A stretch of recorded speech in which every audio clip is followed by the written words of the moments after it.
Le monde d'à peu près. Bonjour chers auditeurs, ravi de vous accueillir pour une nouvelle émission du monde d'à peu près. Eh bien, je suis toujours accompagné de mes acolytes habituels, qui sont Nicolas et Ludovic. Ça va? Vous allez bien? Ouais, on va bien. Ouais. Bah, On super. va bien, merci, bonjour à tous. Et pour parler aujourd'hui avec nous autour de cette table, nous recevons Didier Gesquière Bonjour. et Céline Charlier. Bonjour. Alors, je vais rapidement vous donner une description de ce que vous faites et qui vous êtes pour nos auditeurs qui ne vous connaîtraient pas encore. Donc, on va commencer par Madame. Céline, vous êtes réalisatrice et cinéaste. Je ne sais pas si c'est un pléonasme, je ne sais pas si c'est comme ça que vous vous définissiez. On aura l'occasion d'en parler. Et puis Didier est acteur, réalisateur et metteur en scène. Et C'est à peu près juste. c'est à peu près juste. Bah, on est dans le monde d'à peu près, donc ça tombe bien. Qui veut commencer avec une question pour nos invités? Bon, moi, je veux bien commencer. Alors, t'en je voulais commencer peut-être par mon impression sur le film, puis j'aurais une question. Parle déjà du générale. film en question. Oui, Donc, ouais. ce qui serait bien, c'est d'expliquer qu'il y a un film en réalité, parce qu'on ne le savait pas jusqu'ici. Donc, Qui s'appelle Libre au pluriel avec S et donc un point d'interrogation. Et trois Et des petits points de- points des points de avant suspension. le point d'interrogation. Ah, c'est bien de le préciser parce que effectivement, je l'avais pas relevé. Non, effectivement. Alors, je trouve que c'est un beau documentaire. Déjà, quand on voit les photos qui sont publiées sur le site, on voit que c'est beau. On sait que de ce côté-là, ça va être un plaisir. Le sujet intéressant et on ne tombe pas dans le cliché parce que le mot libre, évidemment, encourage à tous les clichés, toutes les platitudes possibles.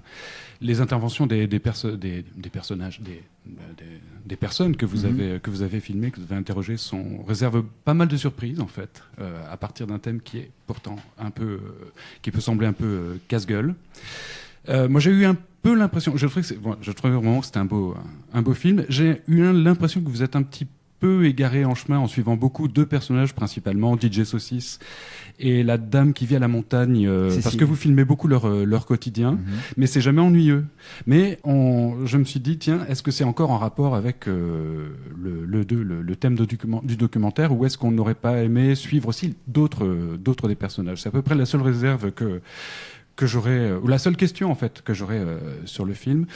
Chapeau pour le dernier plan que je trouve vraiment magnifique. Ça m'a fait penser au documentaire d'Alain Cavalier, notamment sur les métiers. Je me souviens pas du titre, mais voilà, Alain Cavalier, c'est un grand, vous le savez sûrement, qui fait des plans picturaux, magnifiques, mais en même temps pas esthétisants, pas appuyés, pas jolis pour être jolis. Je crois que c'est à peu près mon impression générale. Ouais, on s'ennuie pas, c'est un beau film. Et comme j'ai dit, il y a des interventions surprenantes. Ma première question, c'est une question très très générale. C'est qu'en tant que spectateur, quand on voit un film comme ça, avec des gens qui parlent entre eux, pardon, le spectateur oublie lui-même la présence de la caméra. Et notamment avec DJ Saucisse, on le voit parler avec des gens pendant les concerts qu'il donne, et aussi à la Fnac avec des clients. Et ça semble spontané, c'est l'art du documentaire, de ce type de documentaire, et je me demandais comment on fait pour préparer les gens, pour retrouver cette spontanéité avec les intervenants, et surtout aussi, par exemple, avec les clients de la Fnac qui passent comme ça, et puis voilà, c'est assez mystérieux en fait pour le spectateur qui sort un moment du film pour. Ça demande d'abord, avant de filmer un premier plan, de passer beaucoup de temps avec eux, pour les connaître, pour devenir proche. Ça, c'est une chose qui me semble être importante. Et puis aussi pour voir quel est, par exemple avec Dope Massacre, DJ Saucisse, c'est un showman. Donc à quel moment est-ce que l'homme prend le pas sur le showman, parce qu'il est tout le temps dans un état de show, mais c'est très positif pour lui parce que ça le porte et c'est une énergie. Et donc pour tous les deux, c'est passer beaucoup de temps avec eux, et puis se dire qu'à partir du moment où on décide de tourner, on ne se met pas de restrictions au niveau du temps. On fait confiance après à notre travail de montage, parce que c'est un film de montage, et se dire que à partir du moment où on filme une centaine d'heures, on sait bien qu'il va y avoir 50 minutes utiles peut-être dans le film, et qu'on va en retirer encore peut-être 10 ou 20 pour avoir un film d'1h27. C'est une confiance, c'est les connaître, et puis savoir où on doit s'arrêter. Aussi parce qu'il y a des choses qui ne doivent pas être montrées et qui sont tout à fait hors sujet, que ce soit par rapport à Cécile et par rapport à Jean-Claude. Et je pense que c'est... je vais aller loin dans ce que je vais dire là, parce que tous les documentaristes ne diront pas ça, mais c'est lier quelque chose avec eux qui peut s'apparenter à l'amitié, une forme d'amitié, vraiment. Parce que moi, je les aime tous les deux. D'accord. Et même les clients de la FNAC, ils arrivent directement dans le champ de la caméra comme ça Jamais. Il y a une dame à un moment donné qui se trouve là et qui demande à Jean-Claude si elle peut payer ses CD en plusieurs fois. Elle a regardé une seule fois la caméra et elle a compris qu'on était là et que cette caméra elle n'avait rien de plus à faire qu'être là. La dame qui parle de Françoise Hardy, par exemple, oui, puisque même chose. Donc on n'a jamais eu de. Tu te rappelles quand on est allé à, je pense que c'était pas très loin là, en Namur, là, à Auton, que cette madame était dans la, enfin, des amis de cette madame étaient dans la salle et elle l'avait reconnue justement. Donc non, quand on filme comme ça, on part du principe qu'ils sont naturels et que après il y a peu de gens qui réagissent et qui demandent de pas être filmés. Peut-être ils demandent souvent le contexte, le pourquoi on filme, et donc quand on leur explique, et puis la caméra est discrète, elle n'est pas dans la figure de quelqu'un, elle est placée à un endroit où parfois les gens peuvent même ne pas le savoir. Après, oui, on a deux du droit à l'image, évidemment, qui est autre chose. Mais généralement, on l'explique et ça ne pose jamais de problème parce que c'est un contexte qui est assez simple. Ils sont acheteurs à la FNAC, ils ont affaire à leur vendeur, qui est un vendeur qu'ils aiment bien, et ils sont relativement toujours d'accord. Et on n'a jamais eu de personne nous ayant dit ah ben non, là. Non, et puis on a un dispositif, on n'est que deux, donc on a un petit dispositif, donc c'est pas très on n'est pas très impressionnant quand on est comme ça en train de filmer les gens. Moi, je voulais souligner le dernier plan parce que c'est marrant, parce que quand je l'ai filmé, tu te rappelles, je te l'ai dit, j'ai dit ça c'est le dernier plan du film, et j'étais sûre que c'était mon dernier plan du film quand on l'a mis en image, quoi. Il est très beau, vraiment. C'est une belle ponctuation. Je l'aime énormément, et il y a parce qu'on travaille ensemble, on a fait 2 documentaires. Le premier s'appelle Rock'n'Roll Isn't Only Rock'n'Roll, le deuxième libre, au pluriel, 3 petits points, point d'interrogation. Et il y a 2 choses que j'aime, 2 plans que je n'oublierai jamais et qui seront toujours là dans mon existence. C'est dans Rock'n'Roll, un batteur, en l'occurrence il s'appelle David, qu'on a suivi pendant pas mal de temps. Et il travaille, il est à la batterie, il fait son job de batteur dans un studio. Il fait chaud. On voit les veines de l'homme sur sa poitrine, on voit son corps qui travaille. C'est d'une beauté sans nom. Et le plan où Cécile est face à la montagne. Je trouve que ça fait partie des qualités de Céline, c'est de trouver à un moment donné quelque chose où on met la caméra à un endroit et ça va signifier quelque chose. Non seulement c'est beau, esthétiquement, et je pense que vous l'avez soulevé, mais ça dit quelque chose en plus. Oui. Oui, bien sûr. Pour les gens qui n'ont pas tout suivi, on dit juste que Jean-Claude, Dope Massacre et DJ Saucisse, c'est la même personne. Oui, c'est ça. C'est un des 2 personnages principaux, on va dire, qu'on suit pendant le documentaire. Et la question, c'est pourquoi eux ? Pourquoi Cécile à la montagne et ce personnage qui est quand même assez excentrique, amusant ? Pourquoi pas d'autres qui sont tout aussi intéressants, que ce soit une pianiste ou un écrivain qu'on aurait pu suivre aussi ? Pourquoi est-ce qu'ils étaient les plus représentatifs d'une certaine liberté ou... Quelle était l'idée ? Parce qu'on est réalisateur et qu'on choisit et qu'on fait comme on a envie parce que c'est notre film. Voilà. C'est une première bonne réponse, mais j'espère qu'elle sera développée. J'ai envie de rebondir là-dessus parce que moi qui ai regardé le documentaire, alors Cécile, je comprends tout à fait, elle rentre dans le cadre du titre. C'est-à-dire une vieille femme qui décide un peu de s'émanciper et de retrouver une certaine liberté. Mais par contre, dans le cadre de DJ Saucisse, pourquoi il a une telle importance ? Quel est son rapport avec le titre en fait ? J'arrive pas à bien le saisir. J'ai peut-être raté quelque chose.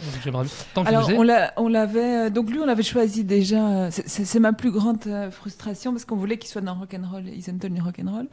Et on le connaissait pas à l'époque. Et donc quand on l'a rencontré, qu'on s'est dit tiens on va faire un film sur la liberté, on s'est dit mais en fait je pense que c'est la bonne personne. On avait commencé à le filmer et on s'est dit bon. On est sûr que c'est la bonne personne parce que justement, il est comme tout le monde, c'est-à-dire qu'il a un travail, qu'il a une maison, qu'il a... Bon, ça se voit pas dans le film, mais il a une fille. Il est comme n'importe qui, mais dans ce cadre-là, il est libre. En tout cas, à nos yeux, à nous. Et donc, c'était important de ne pas prendre que des gens qui n'ont pas de contraintes, parce que pour moi la liberté c'est pas qu'une question de contraintes, qui n'ont pas de contraintes comme Cécile qui se dit merde, j'envoie tout chier et je me casse. Parce que ça c'est une partie de la liberté, mais il y a aussi le fait qu'on peut jongler avec ça au quotidien en fait. Et c'était pour nous c'était ce Jean-Claude, pourquoi on a choisi lui pour ça. Et Cécile, parce qu'il faut quelqu'un qui soit aussi fort que Dob. Et c'était pas évident à trouver, donc on a beaucoup cherché quelqu'un. Et donc par son histoire, mais aussi par la personne qu'elle est, et par la manière aussi, je pense, où elle imprime la pellicule, je pense que ça vaut elle fait bien le contrepoids avec Jean-Claude. Et il y a une chose aussi qui me semble assez importante, c'est que, par exemple, pour moi, Cécile, elle représente ce que j'ai pu lire dans la littérature américaine. Jusqu'à très tard dans ma vie, j'ai pensé que l'American Way of Life, c'était les grands espaces. Et je n'avais pas fait le truc que c'est aussi un machin économique et qui est très pognon. Et donc, j'ai lu énormément de choses où il y avait de grands espaces, etc. Et j'avais envie, on en avait beaucoup parlé avec Céline au départ, qui est quelque chose d'urbain, avec beaucoup de bruit, et quelque chose dans les grands espaces on peut se retrouver, où on n'entend même pas le vent, où le vide et le silence est un grand silence. Et donc, on avait envie qu'il y ait deux énergies comme celle-là aussi au niveau du son. Jean-Claude, il est tout le temps dans quelque chose qui est rock, urbain, avec beaucoup de bruit. Ouais, J-Saucisse, Jean-Claude, ça paraît évident presque, effectivement. Tu vois, mais urbain comme ça, avec du bruit, parfois un peu de fureur, parfois quelque chose qui est complètement allumé, jeté, et puis elle, avec quelque chose de beaucoup plus... on pourrait presque entendre le vent de temps en temps qui passe quand elle travaille et qu'elle tente de mettre de l'électricité dans son lieu. Je trouve qu'il y a des moments comme ça où on a laissé juste sa respiration et la respiration du vent. Et eux aussi nous ont fait confiance, puisqu'ils ne connaissaient pas... ils savaient qu'il y avait quelqu'un d'autre, tous les deux, mais ils ne savaient pas qui et comment. Donc, Je reviens juste une seconde sur ce que tu disais. Tu dis la vieille dame qui décide de partir. Il se fait que oui, là, on la prend à un moment donné dans son existence où elle décide d'aller vivre dans la montagne, et dans une maison qu'elle aime bien. Mais elle a toujours été libre. Avant ça, elle était au quartier de la Baraque du côté de Louvain-la-Neuve. Donc, raconte un peu ce qu'est le quartier de la Baraque, parce que c'est intéressant de voir d'où elle vient. Donc quand ils ont construit l'université, ils ont expulsé les gens, et il y a un quartier qui s'est formé en disant non, on veut rester. Et donc ils vivaient ils vivent toujours d'ailleurs dans des bulles ou dans des anciens quarts de la Stib ou pas dans des maisons, je veux dire. Voilà, pas dans des construit. maisons, mais dans plein d'autres choses qui ne sont pas des maisons. Et c'est considéré comme un squat. Bien sûr, toujours. Voilà. Oui. Et donc, je vais juste quand même préciser pour les auditeurs, parce qu'on a pas mal, on est écouté dans la francophonie. Donc Louvain-la-Neuve, c'est l'université libre catholique la nouvelle université catholique de Leuven, qui était à la base à Leuven, donc la ville de Louvain. Oui. Ils se sont séparés. Il y a une scission entre la partie francophone et la partie néerlandophone. Donc ils ont décidé de s'établir dans une ville qui s'appelait Louvain-la-Neuve. En 1968. Voilà. Et de ce fait, les gens qui y vivaient ont dû quitter leur lieu pour pouvoir commencer les constructions de cette nouvelle université. Et donc celle que vous allez rencontrer dans le documentaire, elle fait partie de ceux qui se sont apparemment rebellés et ont décidé de ne pas quitter cette ville. Ah, alors ça, je ne sais pas, parce que ce quartier existe et oui. Ça tourne. Mais non, d'accord, est-ce qu'elle était là en 68 pour Non, elle n'était pas là en 68. Je pense pas, parce que... Non. Mais ses enfants sont venus s'installer là-bas aussi. Donc elle a quelque chose comme ça qui a toujours ce qu'elle désigne, qu'elle analyse comme étant libre. Ici maintenant, c'est le sommet, sans faire de jeu de mots à la con. Elle est dans la montagne, et pour elle, c'est la chose la plus belle. Et d'ailleurs, elle le dit dans le documentaire. Enfin, voilà le but de ma vie, etc. Mais elle n'a eu de cesse dans son existence que de vivre libre. Okay. Donc c'est une étape. Après, quelle sera, et on se pose la question avec Céline, quelle sera la prochaine étape pour elle? On ne sait pas. Elle est en quête de liberté toujours plus. C'est vrai, hein? Et justement, ça me permet de rebondir. Pourquoi avoir choisi cette thématique? Quel est un moment, vous discutez entre vous, vous vous rendez compte que les gens ne savent pas de quoi ils parlent. Comment vous arrivez à se dire, écoutez, là, on a de quoi faire, on va y aller sur ce sujet. Tout en précisant que c'était conceptualisé et préparé avant la crise covidienne. Oui, bien sûr. Ça n'a pas été influencé par, ce fait historique. Non, donc déjà, on pensait que c'était intéressant de se poser la question avant. Donc, c'est encore plus urgent de se poser la question après. Mais déjà avant, nous, ça nous interrogeait. Parce que la fin de notre film Rock'n'Roll se termine avec quelqu'un qui dit que d'être en rock'n'roll, c'est sans doute être hors du cadre, sortir du cadre. Sortir du cadre, oui. Et donc, on s'est dit, tiens, sortir du cadre, liberté. Oui, c'est-à-dire que les films qu'on fait ensemble, les documentaires, c'est toujours l'analyse d'un mot, d'un terme. Le rock, par exemple, puisque tout le monde dit que le rock a été révolutionnaire, s'il a été révolutionnaire, je dis bien s'il l'a été, ce serait quoi aujourd'hui ? Et que veut dire l'expression être rock'n'roll ? Et donc, pendant 70 minutes, on tourne là autour avec des gens qu'on suit, même dispositif, hein, tu vois, à la fois des gens... pour nous, qui sont rock ou là, qui sont libres, c'est un point de vue de réalisateur. Et puis après, des gens qu'on appelle la pensée assise et qui viennent parler, intellectualiser un peu le propos. Parce qu'on ne pose jamais la question à Jean-Claude Dope Massacre ni à Cécile. Simplement, notre point de vue, c'est qu'on a envie de filmer deux corps qui, pour nous, sont des corps libres. Et après ça... viennent des gens qu'on avait envie d'entendre parce qu'on les respecte pour leur travail, que certains on les lit beaucoup, d'autres on écoute leur musique et ça nous semblait intéressant, c'était les bonnes personnes à prendre pour en parler. Donc ça répond un peu à la question on a les personnages assis qui théorisent sur la liberté et puis ceux qu'on filme en mouvement qui sont plutôt parce que du cinéma c'est pas que des gens assis qui parlent. Et donc, pour montrer ça, il fallait forcément des personnages qui vivent. Donc, voilà oui. Pourquoi Dope Cécile est dans ces conditions-là, en tout cas. Oui, c'est ça. Et puis, Céline est réellement cinéaste, hein, ou réalisatrice. Après, on lui demandera ce qu'elle préfère. On va lui demander maintenant, c'est quoi la différence entre réalisatrice. Ce que tu préfères. Entre réalisatrice et... peut-être réalisatrice...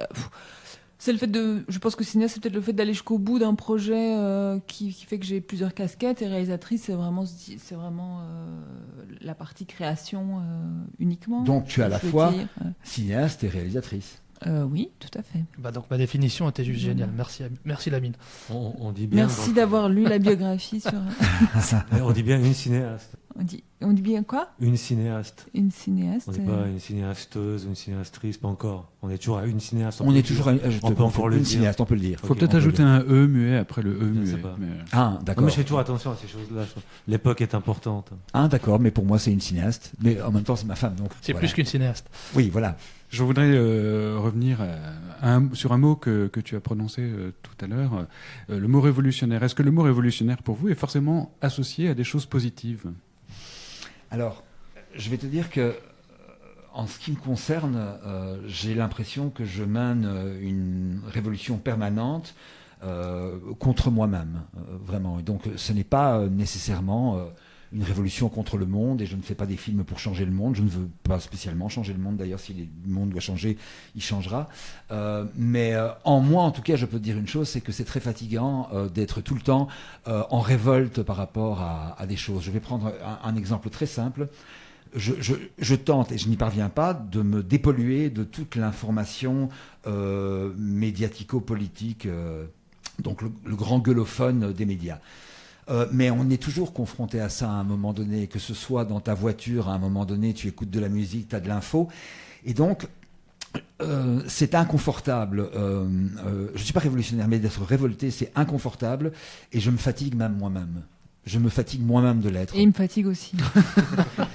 Mais ça, forcément, puisqu'on vit ensemble et que je suis colère. Je peux devant... Et je ne parle pas spécialement d'un JT, parce que je ne vais pas stigmatiser nécessairement une émission, mais la grande parole médiatique, le grand gueulophone médiatique, je l'analyse presque malgré moi, et ça me fait un mal de chien, parce que je me dis, mais comment on peut écouter encore ces gens-là? Comment on peut encore... comment sont-ils audibles? Et donc, voilà. Je ne sais pas si... Je ne suis pas révolutionnaire, mais je suis révolté. Écoutez, on rappelle aux gens, donc on est bien dans le monde d'à peu près chez Artemus, c'est pas du tout une thérapie de couple. Hein, donc, Ah, mais c'est pas par rapport à elle. Elle subit mes colères blanches. Elles sont pas noires, elles sont blanches. C'est encore plus métallique. Et voilà. Mais on va justement parler de ces médias, parce qu'il me semble que tu as travaillé pour la RTBF, toi qui as vécu les choses de l'intérieur. Oui. Est-ce que tu as des choses à nous raconter voilà, parce qu'il y a beaucoup de gens, les gens, comment ils perçoivent la RTBF, c'est une chaîne que je regarde, sans jamais en connaître les arcanes. Donc, qu'est-ce que tu peux nous dire de l'intérieur? Est-ce que, justement, ils cherchent à faire du sensationnel? Comment ça fonctionne, en fait? Je pense que... Si je peux t'interrompre. Oui, bien sûr. Qu'est-ce que tu as fait concrètement à la RTBF, en fait? J'ai présenté une émission qui s'appelle Coup de film. J'ai co-présenté une émission qui s'appelle Courant d'art, et j'ai présenté tout seul pendant 10 ans un agenda culturel qui s'appelle Java. Après, j'ai fait beaucoup de voix off et j'ai toujours été avec un pied à l'intérieur, que ce soit pour faire des voix off pour des documentaires, pour écrire aussi, écrire des scénarios, des commentaires. Je pense que ce que moi j'ai constaté, c'est que l'arrivée de Jean-Paul Philippot, et je ne parviens pas à mettre une date réellement dessus, a changé quand même vachement la donne. C'est que d'une télévision qui était, je pense à la base dans sa racine, faite par des artistes, pas nécessairement pour des artistes, j'ai dit fait par des artistes, c'est passé à un technocrate qui a couru derrière l'audience et qui, même s'il dit que il respecte tout à fait RTL et qui ne veut pas faire du RTL, si quelque part il y a quelque chose qui est, si pas dans le sensationnalisme, au moins dans la manière, dans la grammaire même de parler et de s'exprimer et de s'adresser aux consommateurs de télévision, parce que je pense que dans sa tête, c'est effectivement comme ça qu'il les voit, des consommateurs de télévision. Eh bien, ça a changé vachement la donne. Et moi, j'ai pu voir des gens qui l'ont très mal vécu. Des personnes qui étaient là depuis des années et qui, à son arrivée, n'avaient plus du tout envie de travailler parce que c'était quelque chose qui était plutôt dans la compétition, et dans quelque chose qui m'a beaucoup dérangé, c'est que je pense qu'il a beaucoup clivé. C'est un mot très à la mode, hein, mais à l'intérieur, hein, tu vois, avec de grands mots. Je n'aime pas cet homme. Voilà, soyons clairs, je ne l'aime pas. J'allais dire, ça a le mérite d'être clair. Je ne l'aime pas. Donc, tout ce que je pourrais dire de lui n'est absolument pas positif, absolument pas. Et je vais une petite anecdote. Il était directeur des hôpitaux Iris. Avant d'arriver à la RTBF, il était administrateur général. Et donc, comme il est administrateur général à la RTBF, Iris, ou je pense que c'est ça, intercommunale bruxelloise. Lorsqu'il est arrivé, ma gastro-entérologue m'a dit: à court ou moyen terme, il va foutre une merde dans ce truc. Et de fait, je peux dire maintenant que je ne reconnais plus la RTBF de Jacques Bredal, qu'il y a encore des gens que j'aime énormément à l'intérieur. J'ai des amis très chers que j'aime, qui étaient soit face à la caméra, donc dans la lumière, ou extérieur. Et je ne sais pas s'ils sont très heureux, vraiment. Ça nous amène à... Il y a quand même une relation qu'on peut faire entre votre documentaire et ce que tu es en train de dire, c'est que finalement il y a une libéralisation de type libéralisation de marché de cette chaîne. Or qu'avant, elle était, comme tu l'as expliqué, c'était une chaîne qui était faite par des artistes, mais pour un public. Bien sûr. Et c'était la chaîne, on va dire, des Belges, entre références belges. Référence. C'est ce qui s'est passé. Francophone. Oui, francophone. Oui, ah oui, non, mais je connais pas le pendant néerlandophone. Hein, ça, je le connais pas et je ne sais pas comment il fonctionne. Donc, moi, je ne parle que de ça. Il y a encore un petit exemple, mais vraiment, et je vous demande de peut-être faire l'effort ou l'exercice de l'écouter tous les jours. Écoutez le nombre de fois où les animateurs et journalistes répètent Ovio. Vous allez retrouver ça sur Ovio. Ovio. On a l'impression comme ça que l'information principale, c'est que ça repasse sur Ovio. Alors excusez-moi, mais je vais dire, j'ai du respect pour tout ce qui a été fait par des gens comme Mordan à la RTBF, comme Bredal, des gens qui font encore leur travail ici maintenant, même si sans doute on leur met des bâtons dans les roues. Mais moi, je viens d'une chaîne de télévision qui n'était pas une chaîne de consommation de masse. Je viens pas de là. Il y a presque déjà plus aucune émission qui est produite à 100% à la RTB déjà, ne sais plus. Ce qui était je ne sais pas, avant. Je ne sais pas. Ça, franchement, je peux pas me. C'est des achats où ils produisent ailleurs. Voilà. Donc ça montre bien que c'est plus de chez nous, quoi. Puisque avant il y avait Striptease par exemple, cette émission-là c'est une production 100% RTB. Oui, tout à fait. Mais bon, ça n'existe plus, c'est pas grave. Il y a Oui, la vie c'est la qui fait vie, qu'on oui, ça, change les choses. Il faut pas que tout reste. Mais il y a plus aucune. Bon Week-end, c'était la production belge, c'était avec des acteurs belges, c'était avec des comédiens belges, c'était avec des réalisateurs belges. Il n'y a rien, il n'y a pas de pendant. Tu as l'émission de Jérôme de Warzé maintenant, qui est quand même une émission qui a pris. Oui, mais c'est à mon avis. Et alors, bon, avec The Voice, qui est encore produit à la RTB. Oui, mais avec un concept qui est vraiment un concept presque mondial. On est vraiment. Je pense qu'après. Bon, mais je ne regarde malheureusement plus beaucoup. Malheureusement. Donc je ne peux pas trop m'avancer non plus, mais je pense que. Bon, le JT, quand même, qui est encore produit là. Mais à part ça, moi, je n'en vois pas d'autres émissions. Je ne sais pas, peut-être. Jardin et loisirs, si ça existe encore, mais je ne sais pas, je non, n'ai pas l'expertise. Non, c'est à Charleroi. C'est à... Ah, je ne sais pas. C'est possible. Là, je ne peux rien dire par rapport à ça. Les auditeurs se renseigneront si veulent. Oui, mais renseignez-vous et écoutez Ovio. L'information principale, ça va repasser sur Ovio. 30 secondes d'un chroniqueur dit drôle repassera sur Ovio et ça va passer sur Ovio parce que je ne sais pas, il y a un truc comme ça. Et vous avez déjà essayé de regarder les trucs sur Ovio? Parce qu'il y a de la pub à tout péter sur ce truc. Et alors, il faut 20 minutes pour que ça charge le programme qu'on veut voir. Donc, c'est pas comme sur d'autres surfaces où ça va beaucoup plus vite, quoi. Mais moi qui ne regarde plus la télé depuis 10 ans, j'avais jamais même entendu parler d'Ovio. Je connais le nom, mais c'est de l'amateurisme, le fait que ce soit si long à charger. Ah ça, alors là, je n'y connais absolument rien. Mais en tout cas, je sais pas, si on renvoie vers un truc, il faut que ça fonctionne. Enfin, il me semble qu'il faut que ça fonctionne. A priori, oui. On a fait un joli portrait de la RTBF et d'Ovio. On pourrait partir sur quoi d'autre? Ah, mais là, c'est parce qu'on m'a posé la question par rapport à la RTBF, mais je suis atrabilaire par rapport à toute la communication médiatique qu'on entend ici maintenant. C'est quelque chose qui ma colère blanche, elle vient de là. Et de me dire que tout d'un coup... C'est quel gâchis, quoi. Quel gâchis. Énorme. Parce qu'en Belgique, il y a des talents. Et effectivement, si tout est accaparé et qu'on ne peut plus avoir de service public correct, comment on fait la promotion de ces talents? Et ça, c'est tout le problème. Et j'ai une seconde question pour toi qui es acteur, justement, sur tout ce qui est production cinématographique. Oui. J'ai l'impression que c'est aussi à peu près le même schéma. C'est toujours les mêmes qu'on voit, c'est toujours les mêmes qui reçoivent les subsides et les budgets. Et finalement, ceux qui ont vraiment à cœur de faire leur métier, de réalisateur, de cinéaste, d'acteur, sont toujours soumis à une espèce de chape de plomb qu'on ne peut connaître que quand on l'a vécu de l'intérieur. Donc, si tu pouvais un peu nous expliquer comment ça marche, comment on prend des subsides, comment on arrive à avoir de l'argent pour réaliser des choses, parce que finalement quand on réalise un documentaire comme le vôtre, c'est du temps, c'est de l'argent, c'est du montage, et pendant tout ce temps-là, il faut de quoi vivre. Comment ça fonctionne tout ça? Justement, on pourrait préciser que vous êtes complètement indépendants tous les deux. Oui. Vous n'avez pas d'aide et que vous faites tout vous-même. Tout. C'est vraiment de l'artisanat, mais... Alors, on n'a pas d'aide parce qu'on n'en a pas demandé aussi, Ah ouais. Donc ça aide aussi de ne pas avoir d'aide. C'est parce d'aide. que vous avez arrêté d'en demander? Voilà, parce qu'à un moment donné, ça suffit. Donc justement, on va revenir à la question de la mine en sachant... Comment ça se passe concrètement quand on va chercher des subsides? Alors moi déjà je pense aussi que des gens comme les frères Dardenne, etc. sont de vrais cinéastes et ont quand même envie de faire du cinéma et qui sont à cœur leur métier. Donc c'est des vrais gens de terrain qui c'est pas des... Je veux dire, je pense pas que c'est... Non, mais ils ne sont pas à blâmer. Eux, ils demandent des sous, on leur en donne. Bon, forcément. Oui, mais le problème, c'est que c'est toujours les mêmes qui reçoivent l'argent. Oui, mais c'est pas de leur faute à eux. Non, d'accord. On est bien d'accord. Voilà. Donc, moi, je voulais juste quand même... Je suis d'accord avec ça. Après, effectivement, le problème, c'est que c'est des subventions publiques et que donc, forcément, c'est assez bouché. Mais je pense que c'est bouché pour que c'est la même chose en musique, que c'est la même chose un peu partout. Et qu'à partir du moment où il y a des gens qui... si on prend l'exemple des frères Dardenne, mais ils sont pas tout seuls, ils ont ramené une popularité au cinéma belge, du coup, avec leur Palme d'Or. Mais après, je pense qu'on peut aller dans la rue, demander qui a vu un film... Personne ne regarde les frères Dardenne. Voilà.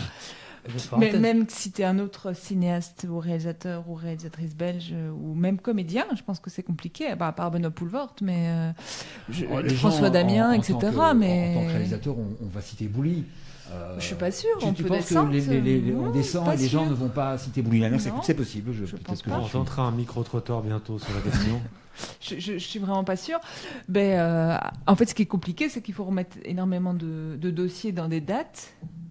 Et en fait, c'est de l'administration, donc tout est lourd, tout est gros, prend du temps. Et à un moment donné, en tout cas, moi, je suis quelqu'un de terrain, et donc ça m'emmerde clairement de faire ça. Et donc on s'est dit, on va plus s'épuiser à remplir des dossiers pour avoir des gens qui font du cinéma dans leur tête et qui sont pas dans le concret.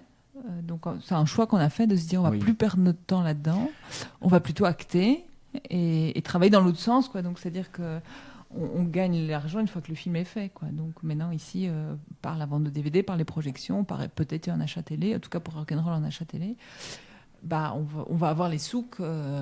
Mais ce qui pourrit surtout le système, c'est qu'après les budgets sont tellement grands, ce qu'on donne, ça c'est mon avis évidemment, ce qu'on donne pour faire par exemple du documentaire, avec les sous qu'eux font ou donnent pour faire un documentaire, moi j'en fais 4 personnellement, avec mes moyens à moi, et en rémunérant tout le monde, hein, c'est pas la question. Et c'est que du coup il n'y a plus d'obligation de diffusion puisqu'ils ont déjà été payés. Alors que moi, si on ne diffuse pas notre film, on n'est pas rémunéré, on gagne rien, donc on mange pas.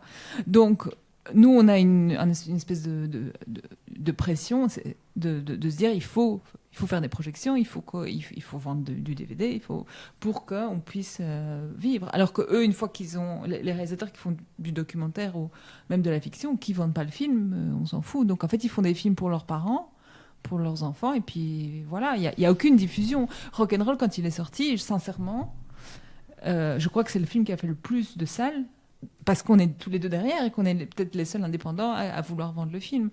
À l'inverse de d'autres documentaires qui ont reçu des subventions, mais comme les gens sont payés puisqu'ils ont subventionné, voilà, pas besoin de diffusion. Non, je tiens à dire que jusqu'au bout de mon existence, que j'espère longue, je me battrai pour que des subventions existent, parce que ça doit exister, évidemment.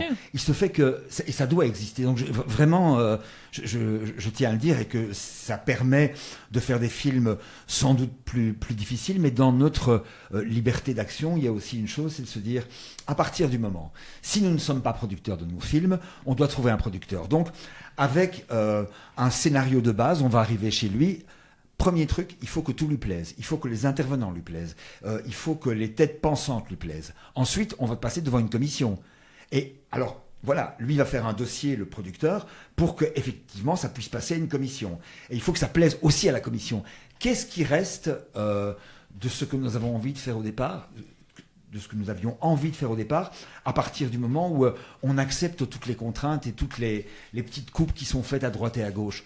Il y a un moment donné où ça devient insupportable pour les créateurs que nous sommes, de se dire, passer par autant de personnes qui vont peut-être pas vous mettre des bâtons dans les roues, parce que je peux comprendre qu'un producteur soit aussi un créateur et qu'il ait envie que son film représente quelque chose pour sa boîte de production. Mais moi, je préfère avoir ma boîte de production avec Céline et faire les choses, comme disait Frank Sinatra, à notre manière. C'est beaucoup plus simple.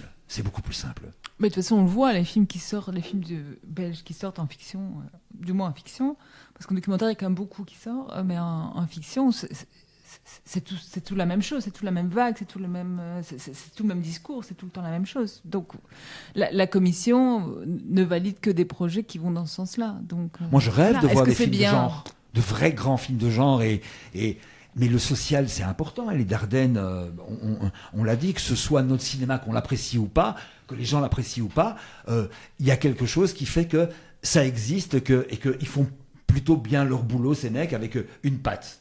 On est d'accord.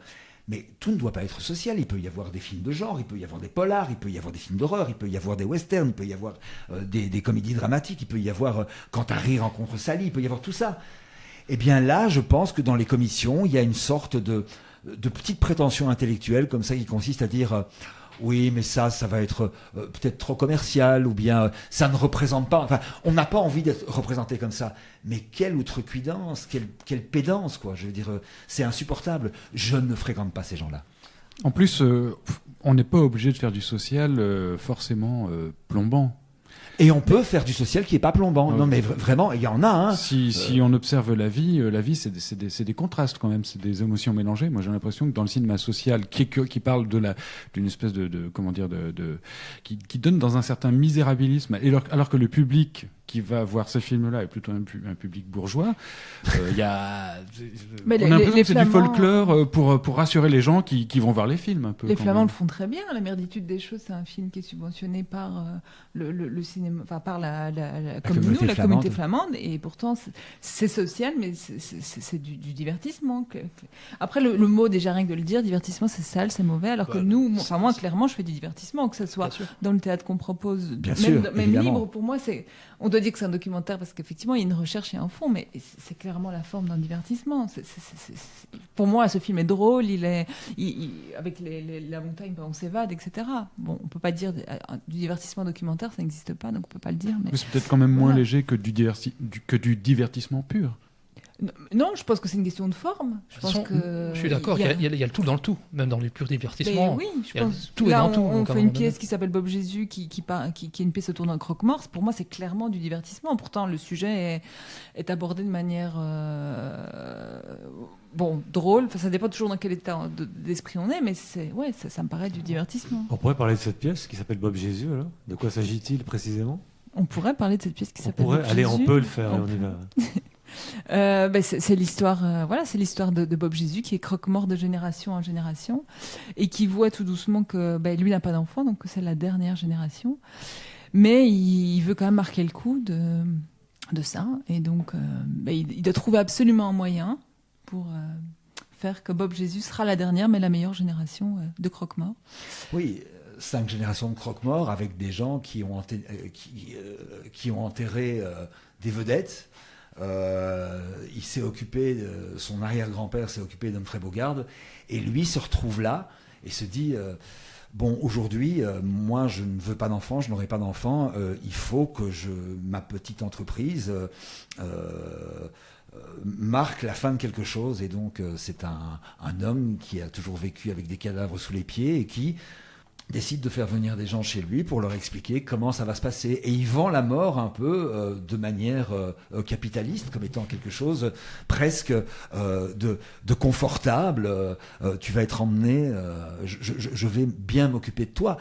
Au final, c'est quand même un horrible commerçant. Un horrible commerçant.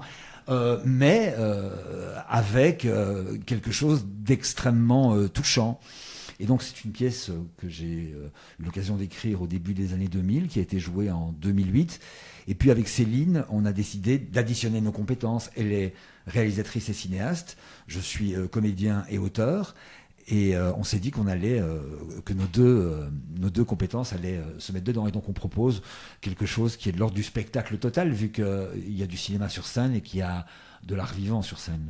Voilà, de nouveau, on doit dire théâtre parce qu'il y a un texte, je pense, mais je pense que c'est du divertissement. C'est clairement du divertissement, spectacle. Mais après, sur la forme, je sais pas pour moi, c'est pas du théâtre. Ce n'est pas que du théâtre, en tout cas. C'est le multimédia. Avec ça. Le multimédia, moi, je vois un monsieur avec des lunettes, des cheveux gras qui tape derrière son ordinateur. Alors non, ce n'est pas du multimédia. Ouais, mais on a fait ça. On a fait ça dans des performances, peut-être.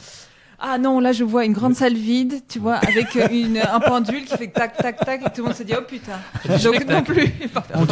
J'en ai encore un happening. Même là je vois des gens nus dans la rue, tu vois, qui demandent des sous. Donc non plus. Tu as trop fréquenté le 140 dans les années 60.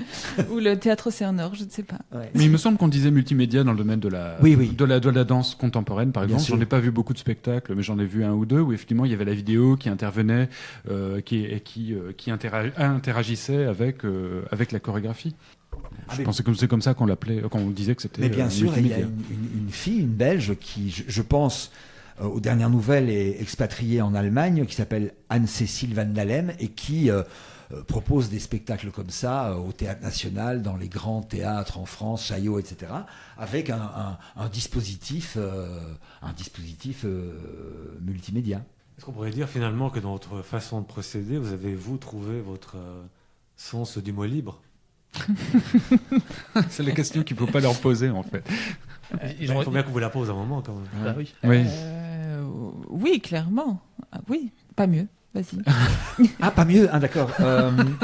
Pour moi, libre. Alors bon, on peut y mettre ce qu'on veut, et en fonction de la vie qu'on mène. Moi, je me souviens qu'un jour, j'avais eu une discussion, je devais avoir 20 ou 30 ans, avec un avec des gens, et il y a un gars qui m'avait dit, pour moi, être libre, c'est de pouvoir décider de partir à Zaventem, prendre un billet d'avion et aller n'importe où. Donc, oui, pourquoi pas. Alors, il y a quelque chose d'économique là-dedans, évidemment, tu vois, de pouvoir partir comme ça.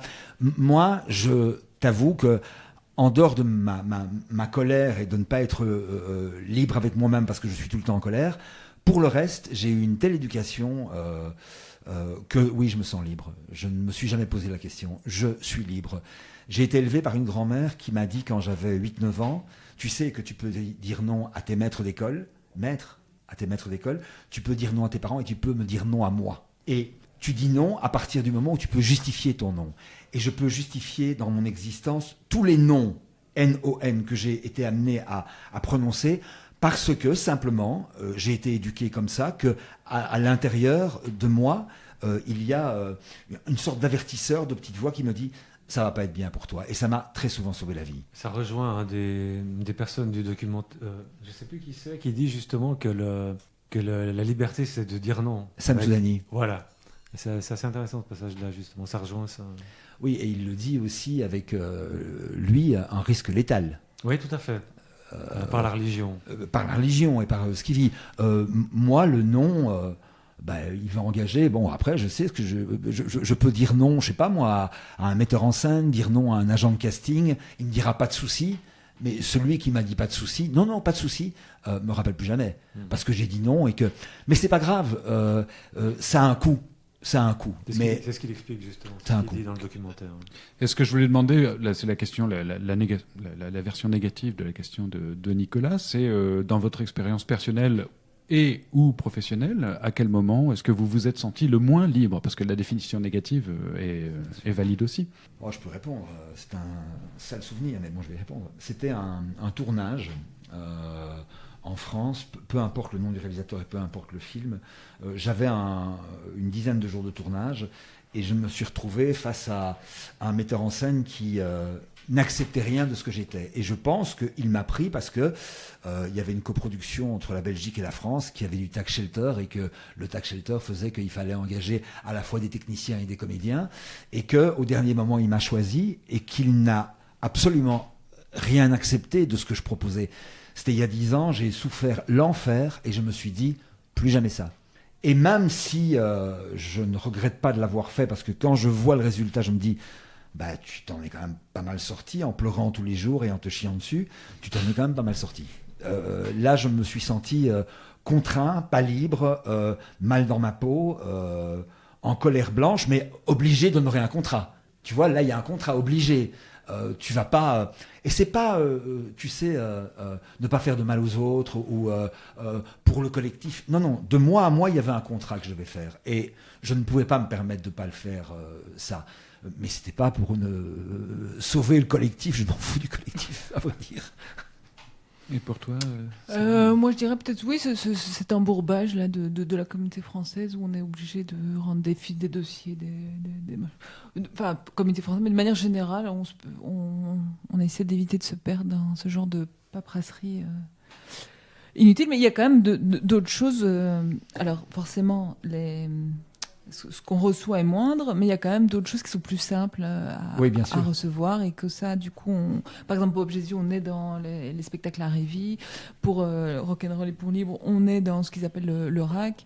Moi, je participe à Cinéastes en classe qui sont aussi des initiatives de la communauté française. Et donc, c'est des petites choses mais qui fonctionnent comme, voilà, qui demandent moins de lourdeur administrative derrière. Oui, c'est ça. Un peu. Je pense qu'il y a d'excellents faiseurs de dossiers. Et je pense que dans certaines boîtes de production, il y a des gens qui sont engagés juste pour faire des dossiers. C'est un talent, ce sont des compétences, et je trouve ça très très bien. Mais pour moi, c'est trop lourd. C'est beaucoup trop lourd. Et aussi une chose, c'est que il nous est arrivé une fois de nous retrouver face à une commission où au moins 2 des personnes qui étaient là-dedans, je n'avais aucune estime pour elles. Mais aucune. C'est vraiment des gens que je conchis. Et je les vois devant moi et je me dis, je vais devoir, moi, me justifier par rapport à un truc, alors qu'ils ont un petit sourire un peu, un télo à la mort moelleux, et qui vont me dire, et je le sais, et c'est arrivé, et avec Céline on l'a vu, on ne comprend pas très bien votre point de vue.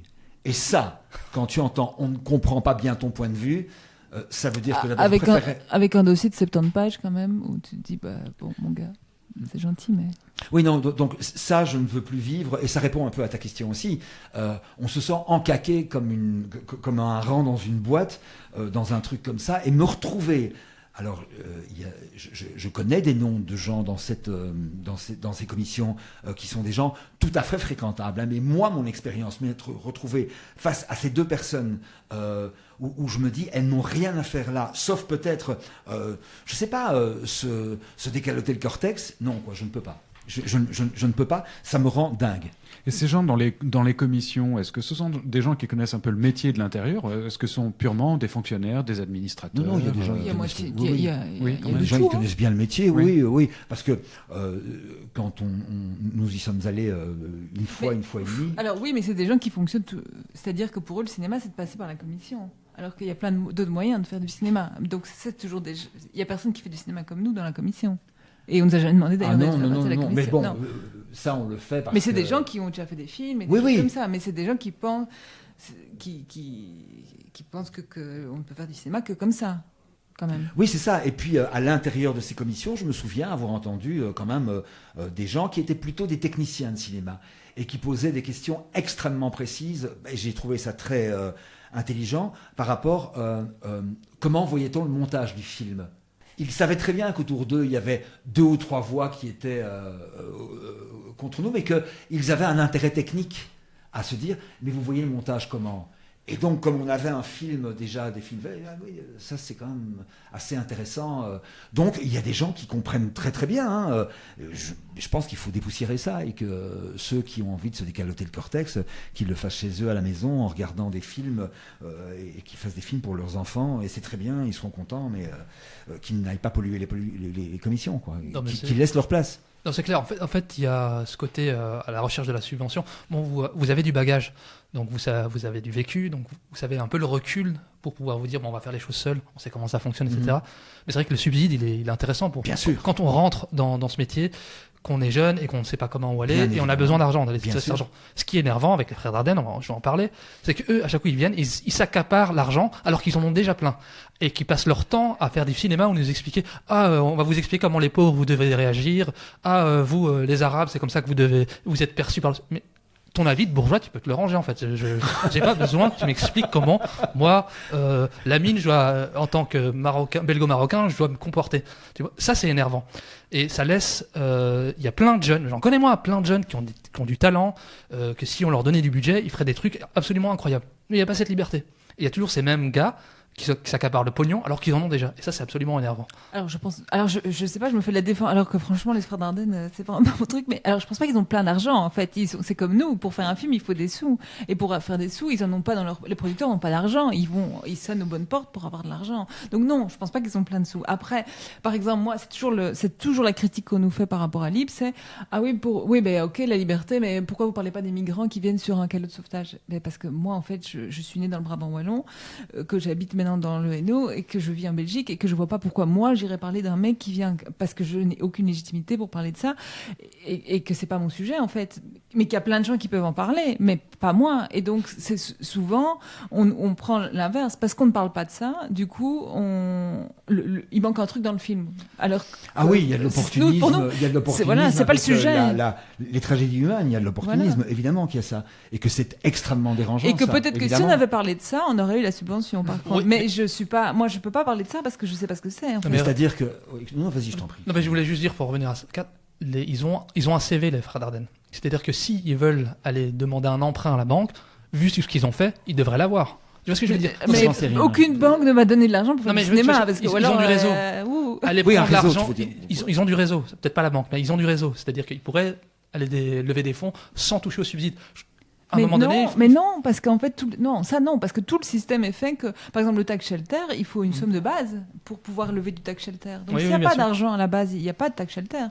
Et à part je parle pour faire du long métrage de fiction, même du court, mais de fiction, pas du documentaire, mais à part la communauté française, il y a aucune, on dit même plus ça, je crois, on dit la fédération. Tout le monde est obligé de passer, même les frères Dardenne sont obligés de passer par là pour faire du cinéma en Belgique. Ça, c'est sûr. Ça, c'est clair. Vous arrivez à vous en sortir tous les deux? Ah oui, mais on fait pas de la fiction, c'est bien ce que je dis. D'accord, c'est pour la fiction. On ne pourrait pas, nous, si si on veut rester un peu logique par rapport à nous-mêmes et ne pas engager des copains à qui on dira c'est juste pour notre pomme, mais on n'a pas d'argent. Je ne veux pas faire ça parce que je pense que le métier de créateur, d'interprète, c'est un métier. Et donc, que forcément, on a un projet de long métrage, on va devoir passer par une production. Alors là, va se poser la question, qu'est-ce qu'on va lâcher de notre liberté là-dedans? Je n'en sais rien. Oui, mais ce que je veux dire, c'est qu'on est obligé, en Belgique, de passer par la Fédération Wallonie-Bruxelles pour avoir de l'argent, ou la Fédération flamande, mais on est obligé de passer par les subventions pour faire du long métrage. On parlait bien pour faire du long métrage de fiction. Ou du court, pour moi. Ou du court, oui, le court aussi. Je veux dire, il faut lever un bed fee. Enfin, je pense que si on prend Bon, après, c'est parce que moi, les sous, les budgets, c'est pas trop mon taf, mais je pense que n'importe quel film, c'est 1 million d'euros. Qui va donner 1 million d'euros Il faut passer par la communauté. Je vais donner un exemple. Je vais faire mon avocat du diable, mais il y a des crowdfunding, ce qui s'appelle avoir un public derrière. Si on a un public et qu'ils aiment ce que vous faites, il y a moyen qu'ils vous financent. Oui, mais moi, donc, quand je parle de ça, je parle pour faire du long métrage de fiction avec où tout le monde est rémunéré selon les barèmes adéquats. Bien sûr qu'on peut faire un film de crowdfunding comme ça et que personne n'est payé et qu'on fait, c'est sympa. On peut tous faire ça à 25 ans. Il y a des grosses prods qui ont été faites avec... mais personne n'est payé. Les gens sont mais pas c'est très, des très grosses bien payés. productions, de matos. Et à un moment donné, ça devient indécent de ne pas payer un technicien, de ne pas payer un interprète, de ne pas payer, je sais pas moi, même un directeur de prod. Ça devient indécent parce que... C'est arrivé près de chez vous, c'est un film de copains, mais je pense pas qu'ils ont reçu un salaire pour faire ça. Mais c'est super, ils ont reçu une notoriété et ce qui a fait après leur carrière. Donc on peut le faire quand on a 25 ans. Mais à un moment donné, quand on veut vraiment faire du cinéma et qu'on veut en vivre, la communauté française c'est obligé. Alors, est-ce qu'il y a moyen de faire du cinéma et d'être libre dans son... Du documentaire, oui.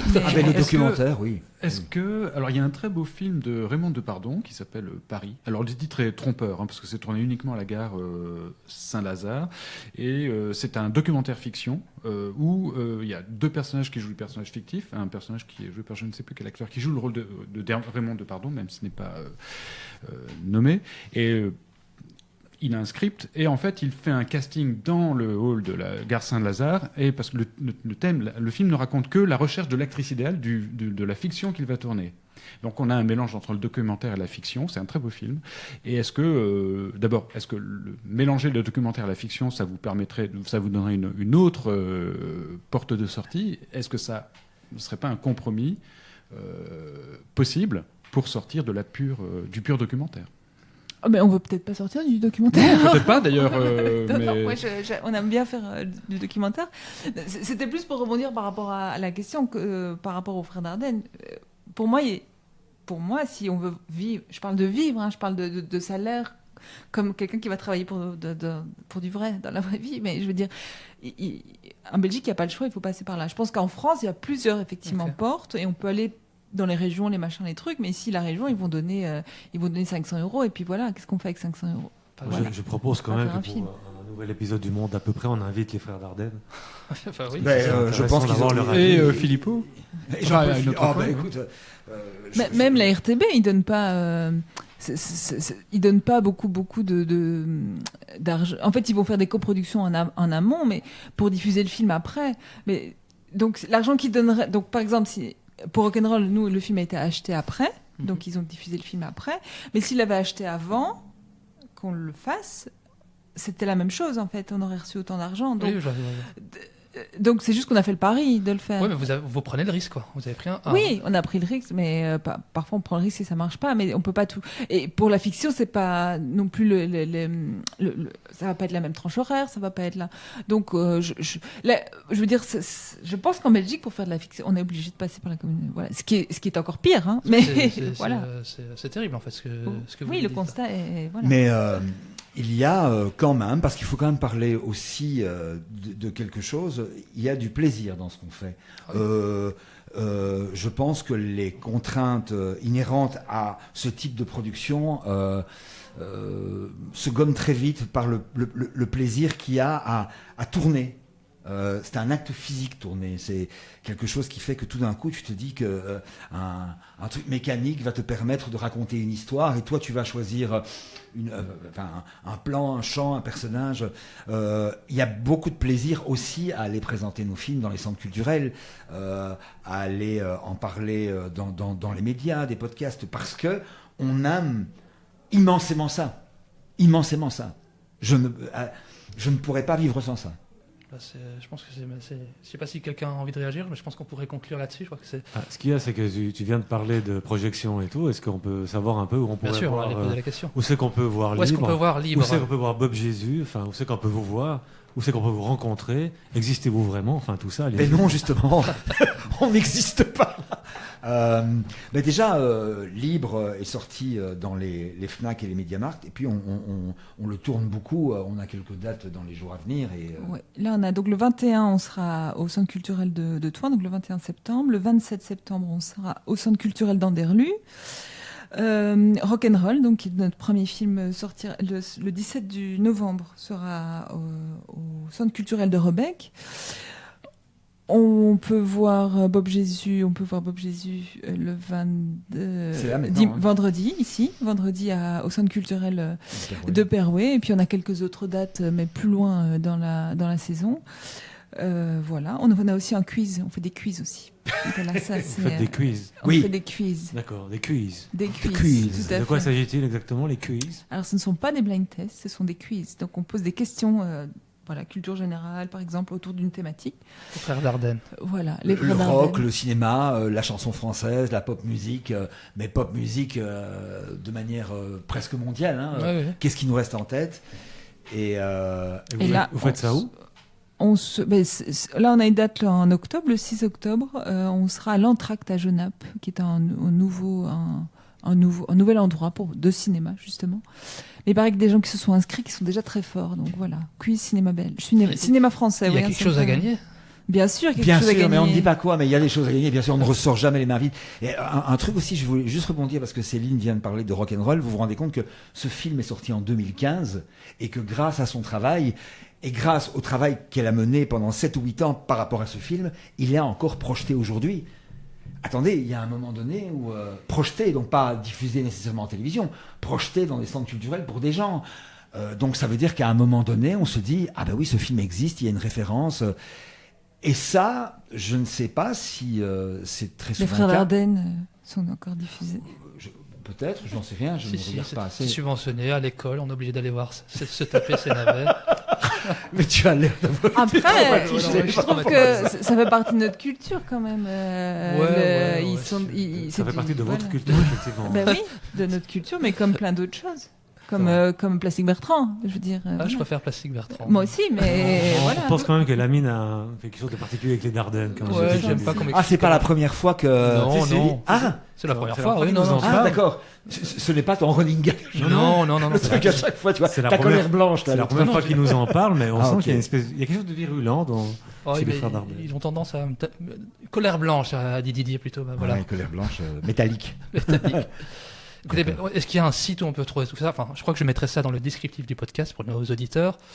Mais notre société de production s'appelle Cabot & Co et on a même un site internet. Ah ben voilà, Cabot & Co, vous retrouvez toutes les dates, on retrouve toutes les dates. On retrouve toutes les dates. Oui, et puis on retrouve aussi, quand on tape dans Facebook Libre, un film de Céline Charlier et Didier Gisquière, on trouve absolument tout ce qui est en lien avec l'actualité du film.